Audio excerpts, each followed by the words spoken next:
It's the latest push to take away local control of the police department. Our political editor, Mark Maxwell, live in Jefferson City with the latest on this. Mark?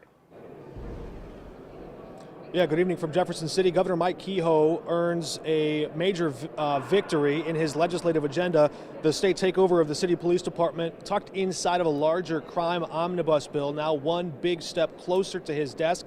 Technically, it has to go back before the House where they can sign off on it, but Republican leadership has already huddled and reached something of a handshake agreement to send this bill quickly to Governor Kehoe's desk.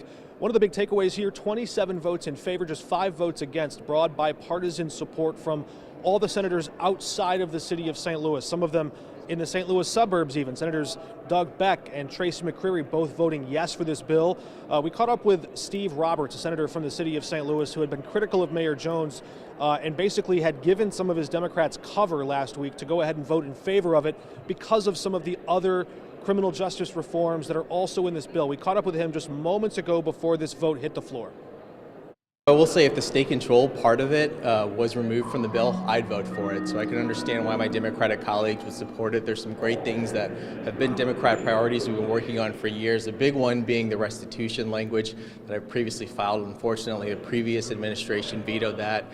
Pregnant women, preventing them from being shackled in prisons, getting rid of price gouging for inmates and who are locked up and confined. So there's a lot of really good things to vote for in the bill.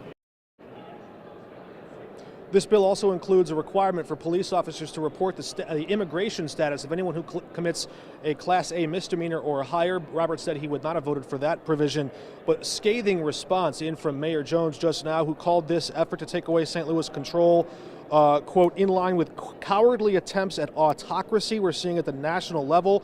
She pledges this fight is far from over. A similar suggestion from her challenger, Kara Spencer, also running for mayor, who told us last week if this thing becomes law, she'll challenge it in court.